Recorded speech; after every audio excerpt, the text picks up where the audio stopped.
Venerable Khenpo, members of the monastic community, ladies and gentlemen, esteemed guests, a very good evening to you.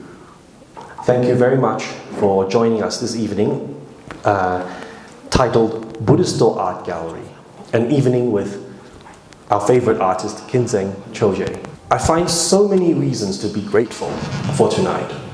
The fact that we are able to host this event in such an esteemed and respected artists' gallery, the Buddhist Art Gallery, as we coincide with what everybody knows is going on right here in Thimphu, the Global Peace Prayer Festival.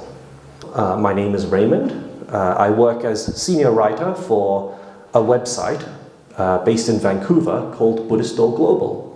It is a non-sectarian, progressive and egalitarian website devoted to the reporting of all things Buddhist, all events, people and trends. And it is natural that such an important event as the Global Peace Prayer Festival, a transformative milestone for the Bhutanese people and Bhutanese society, that we should come here to report on the festival. And Kinzang Chojay's story with us actually begins with his wonderful felicitations and blessings for our 30th anniversary, which also fell on this year of 2025. I remember very fondly looking at Kinzang Chojay's wonderful well wishes, his generosity, his incredible eloquence and expressiveness, which is only surpassed by his unparalleled standards in producing Bhutanese art. As you can see, there are several paintings here that are actually waiting to be consecrated by none other than Venerable Khenpo Phuntsho Tashi, our guest of honor tonight. And hello everyone. It's a great pleasure to see you all for this special evening.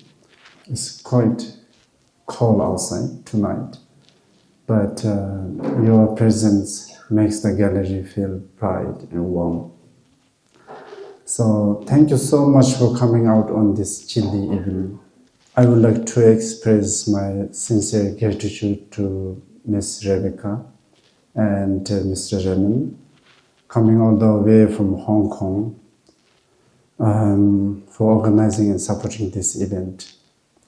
Your effort and dedication to promoting our Bhutanese art means so much for me and our artist community. This event is brought in by Buddhist Art Global Hong Kong. Please let's give a big hand.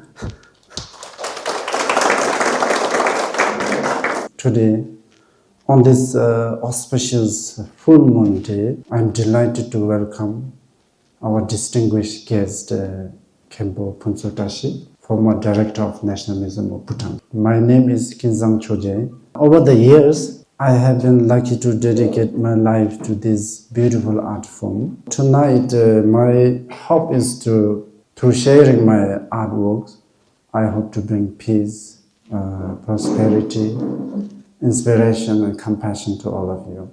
I have created this gallery to support our Bhutanese artists. It's a home for creativity, spirituality and tradition. In Bhutan, traditionally, we were taught to paint as an act of devotion for temples. Never attempt to present their work through modern exhibition. My dream is to make this a place where our art can connect the world, where we can learn from one another, and where our sacred art can stay alive, not only in the temple or in the gallery, but in the heart of younger generations and for contemporary audiences. Looking back on my artistic journey, I feel truly fortunate. Over the years, I have painted many frescoes and thangkas for temples across Bhutan and exhibited my works internationally. Yet, this solo exhibition in Bhutan feels especially meaningful to me because after 22 years as an artist, this is my first solo show in my own country.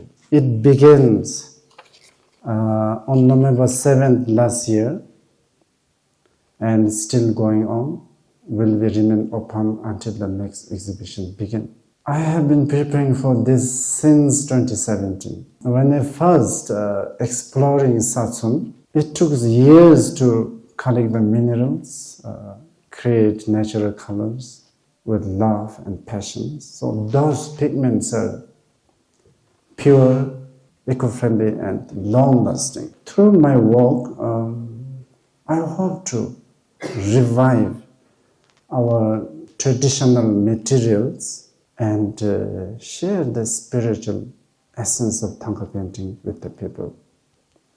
Let me share a glimpse of my early life. I was born in a small, peaceful village in East Bhutan, a very corner of Bhutan where my passion for art was born. My grandfather, my father, they were both local spiritual teachers. My father is also an artist, not famous, but deeply passionate and devoted. I learned basic Buddhist philosophy and literature and basic fundamental of sketching and coloring from him. So I considered him as my first teacher. So following his footsteps, at 16, I joined the National Institute for Zorichusum, Bhutan's national art school. I studied Thangka painting for 6 years. After graduating my training, my course, I was a great honor to work as an artist for Her Majesty, the Royal Queen Mother of Bhutan.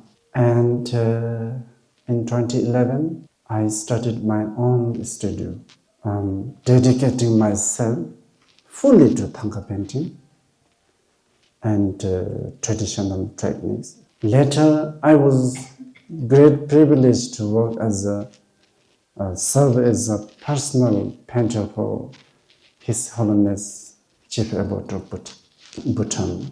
These experiences deepened my devotion and strengthened in my path to preserve our traditional art. At present, I'm working on the historical and majestic mural depicting entire life of the Guru Padmasambhava under the guidance of His Majesty's Secretary. This is perhaps the first project its kind in Bhutan. I feel it's a great honor and responsibility to preserve our sacred story for future generations. And this work is going to become a part of new Buddhist university in East Bhutan, funded by His Majesty the King.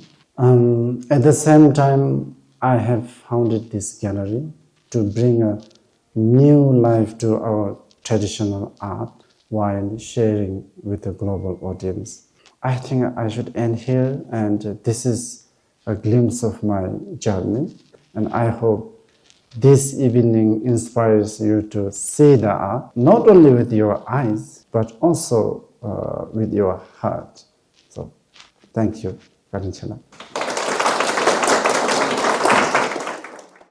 Kuzangbola, thank you for coming and attending.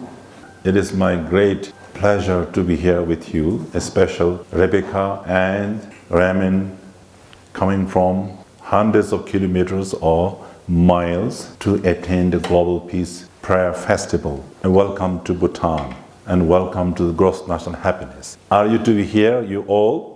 And maybe Bhutanese people, I should ask, are you happy to be here in a cold place? But we have a warm heart. And special my friend from USA, our artist, Kinzang Chojay. I didn't know the very inspiring stories. I should become artist like him. In Bhutan, Vajrayana-oriented countries, without arts and artists, so we cannot become awakened. Because arts is not necessary. The piece of art, paintings, these are indispensable in our life here. So when you talk about now, traditionally in Bhutan, there are 13 traditional arts and crafts. Then painting comes the first. It falls under the first category. So there are art of body, art of speech, art of mind. These paintings, sculpturings falls under the category of the art of body and art of mind. And there are also two different types of arts. One we call exalted art, we call chok. And other one we call ordinary arts. So these Thangka paintings are exalted. So now when you talk about arts, without artists, the art cannot be objective phenomena as the creations of the artist. So that's why in the past history, there have been many bodhisattva artists in the country. So now I'm very happy to see the younger generations like Kinzang Chojay and many the youngsters, girls and boys, they are really sustaining, maintaining, and the beauty and sacredness of the arts. There are three different features or uniqueness of the Bhutanese art. Number one is the landscape around the images. Number two, brushed stroke. Number three, the line we call, I don't know what they call, in Bhutanese we call che, the fine line around the images. When you talk about the landscape, Bhutanese, usually the background of the Buddha, because you cannot really create Buddha your own way. Unless you're accomplished master or sublime being, then you can have a vision and different kind of deities. So then you can really paint. Otherwise, you have to follow the certain, because Buddha possessed 32 auspicious signs of the body and 80 minor auspicious signs. And it's become fabricated. So that's you can see when you look at the art, very rough, but that really shows that the first fresh and primordial thought and idea, which is very beautiful. I met one of the accomplished master in 1993 from Kham. So he wanted to buy one piece of art from Bhutan. Then I asked him, you have a great artist in Tibet. Why do you want to buy?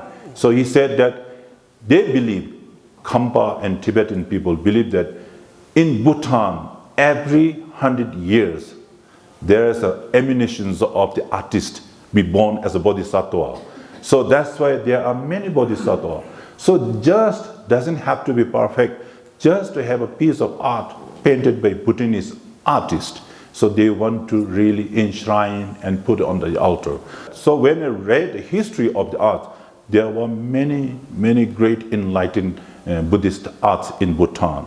Like for example, Tu Jangjesemba, Lhadipa, Lakpa, in the 17th century, Penlo Takpa Jamso.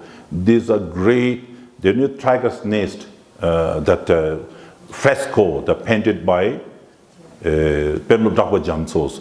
But now that origin got burned down. So anyhow, as I told you that, the object of meditation and visualization the deities, lamas, bodhisattvas, dharmapala, protective deities, all these are creations of the artist based on the sadhana and practice. So that's why I think, and now we are having in the Changlimitang ground, there are Kala Chakra images, right?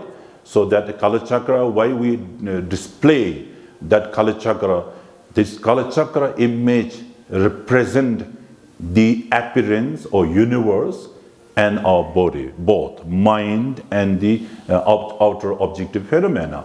So that's why this Kala Chakra doesn't belong to any like a mother tantra or father tantra. This Kala Chakra is a pinnacle of the Buddha's teachings.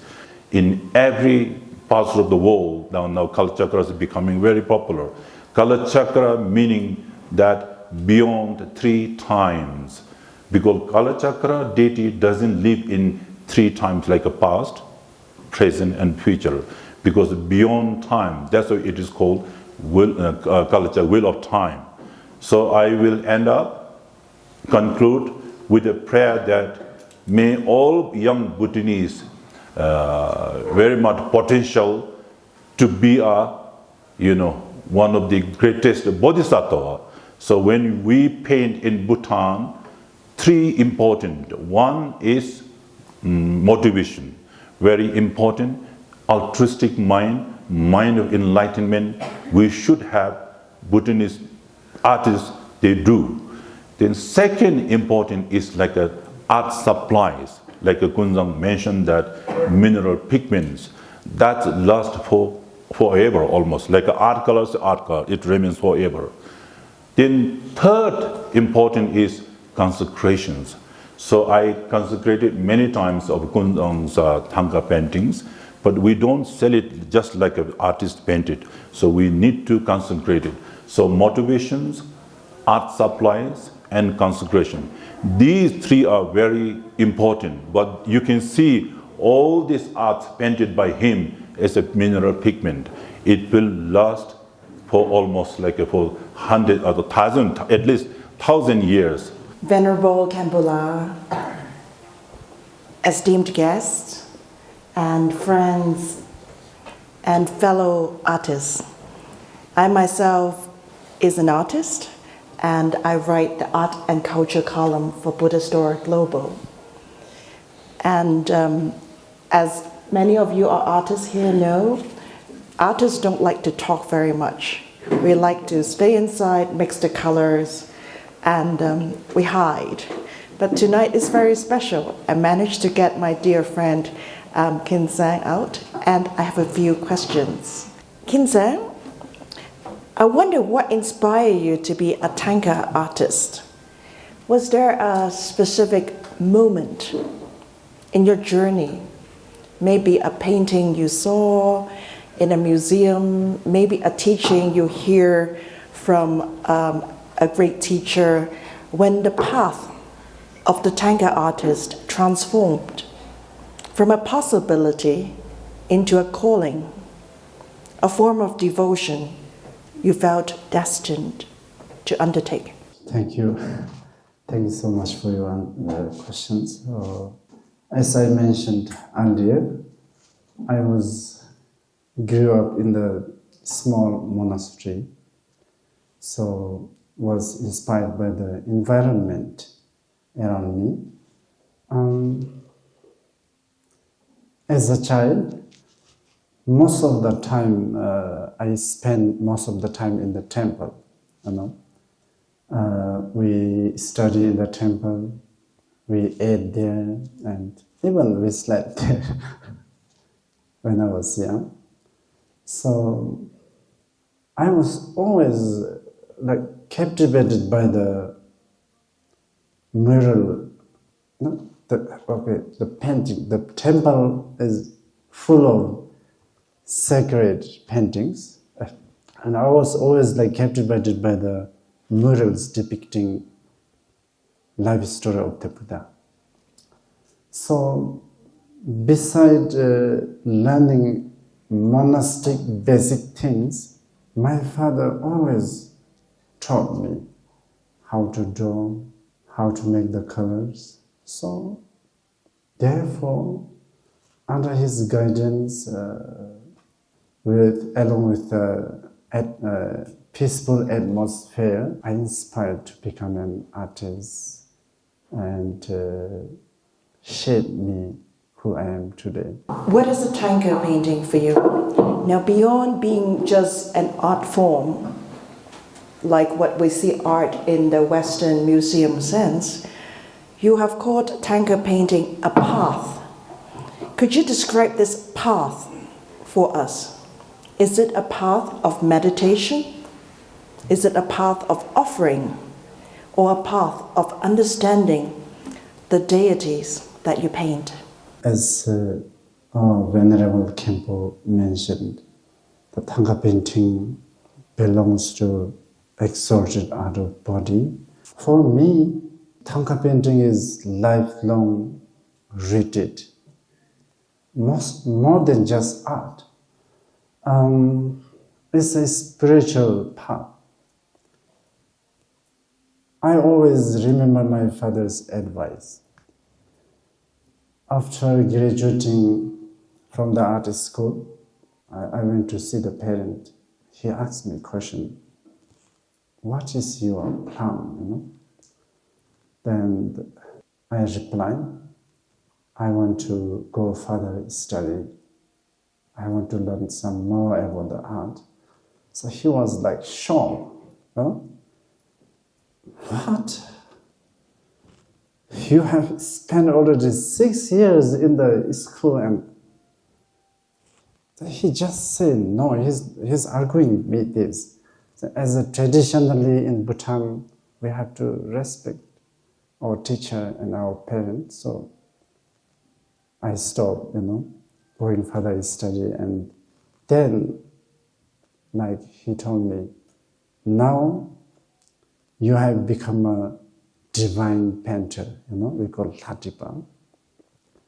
As Venerable Khenpo mentioned just now, you have to be mindful, and you must follow the 3 spiritual rules: preparation, creation, and completion. So Thangka painting is sacred and disciplined art form, rooted in Buddhist tradition. Every shape, every color, every line is with intention. Nothing is random, accidental, or spontaneous. So, following his advice, in the creation, before I begin, I meditate, set a pure intention, and visualize the deity I'm painting, and if possible, transform myself into that deity. So this is very important in the beginning. This is my father's advice. And secondly, during the process, chant mantras, the particular deity I'm painting, and stay calm and focused. Use pure materials with neat and clean. This is in the process. So after completing the painting, so your art must consecrate, blessed by the spiritual masters. So that's why I always invite spiritual master as a special guest whenever we have event in the Buddhist Art Gallery. This is really a profound message for me. It's really heart-touching. Yeah? So this advice, this teaching is very close to me. So I believe this discipline with mindful creation, so what makes Thangka special? When painting is painted with such care, it can last for thousands of years and benefiting countless of sentient beings who see it, each receiving the seed of blessing and liberation. This is how I feel Thangka painting for me. Thank you. When we were looking for Dharma influencers around the world for Buddhist Store 30th anniversary, and we have Dharma singer like Annie Cho Ying, we have Dharma teachers, Dharma directors like Lawrence Braun, Dharma adventurer like Ian Baker, but the only Dharma artist globally in my mind that could represent the Buddhist world is Kinzang Chojay. So you are truly a Dharma artist. Creating tankas for revered figures like Her Majesty the Queen Mother and His Holiness the J. Khenpo carries immense responsibility because they are going to see it every day hanging on their walls. How does that sacred trust, knowing that your work will be a focal point for them, for their devotion, maybe even for meditation, enter and influence your creative process? Working for Royal Queen Mother and His Holiness is a greatest privileges for my life. So during the 3 years of working for Her Majesty the Royal Queen Mother, under the mentorship of Dr. Karma Ura, I would say he is such a great artist. I have learned a lot from him. He opened my heart and inspired me to create the paintings beyond tradition. During the 3 years working with him, I was privileged to paint that large mural depicting history of Bhutan for the Dukwangel temple at Dochala Pass, dedicating to 4th King of Bhutan. Later, I was great privilege to serve as a personal painter for His Holiness the Chief Abbot of Bhutan. Again, I had a chance to paint a large mural depicting 48 great noble deeds of the Buddha. So that, it took 3 years to complete. So that piece is very special to me. It connects ancient and modern style. So it feels like a karmic link to my childhood inspiration. These experiences deepen my devotion and strengthen my path. Well, I met you last year here, and now I come back after 1 year, and I'm in this beautiful gallery, which we haven't unveiled the artwork yet. So after 22 years of sharing your work with the world, what was the significance of bringing a lifetime's practice home to Bhutan for your first solo exhibition? Was it less of a show, like in the Western art sense, and more of an offering to the land and culture that nurtured you? For me, sharing my artworks with my own people feels like coming home, and is deeply meaningful to bring my lifelong practice back to my own land, that culture that shaped me and inspired me.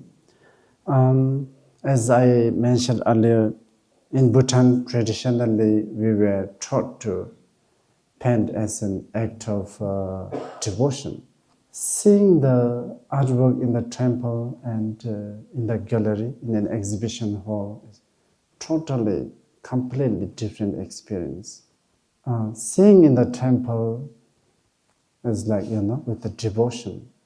So without judgment, we just half close our eye and bow down and feels like receiving the blessing, and that's all. So seeing in an exhibition hall, so viewers can see the art with their hearts and truly appreciate the dedication, skill, and effort of the artist. through this my exhibition. So I want to inspire my fellow artists to bring their ideas here and connect with the global audience. I guess every artist has their own favorite artwork in their life. One of my favorite artwork is 48 Noble Deeds of the Buddha, which I painted to His Holiness Khenpo. And today this art became very well known among the Bhutanese artists, and also to share with the world, I have created that into an art book.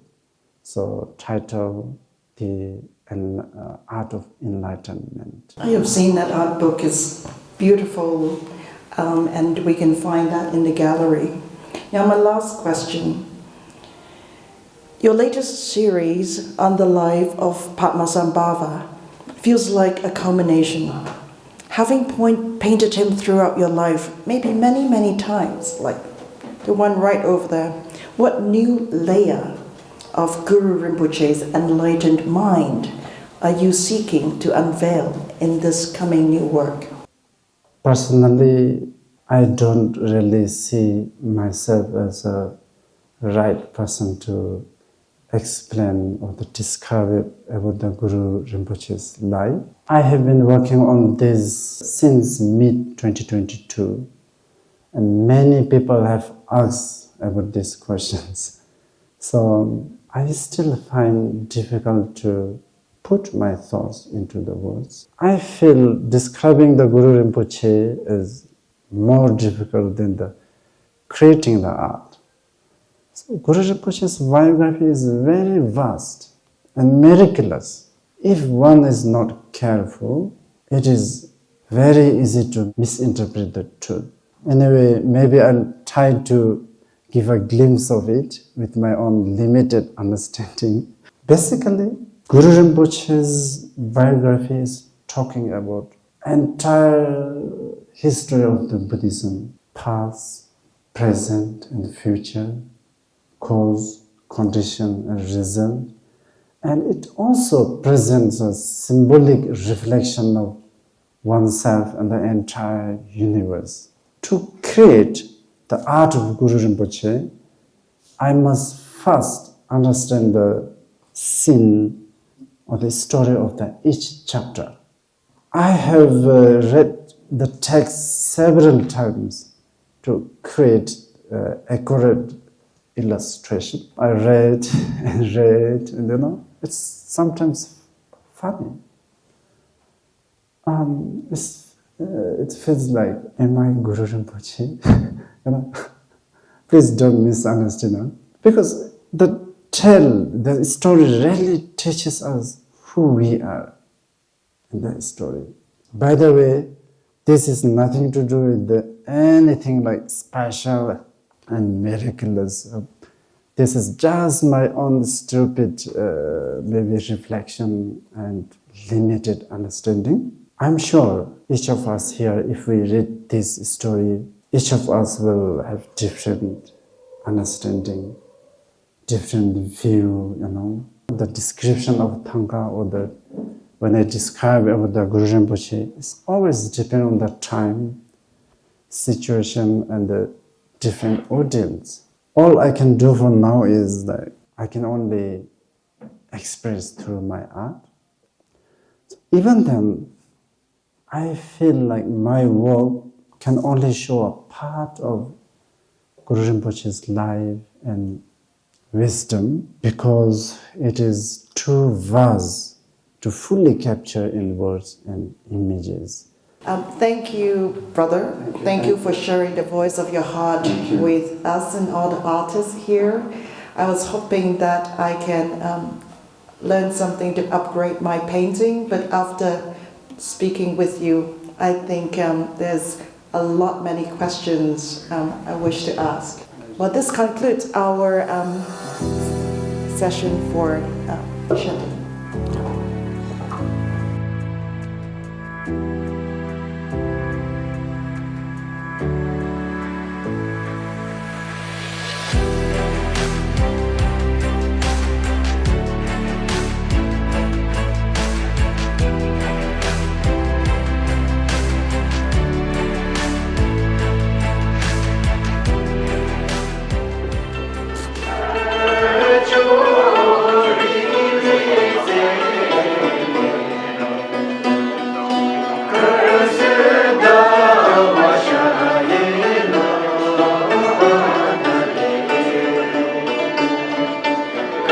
Tashi.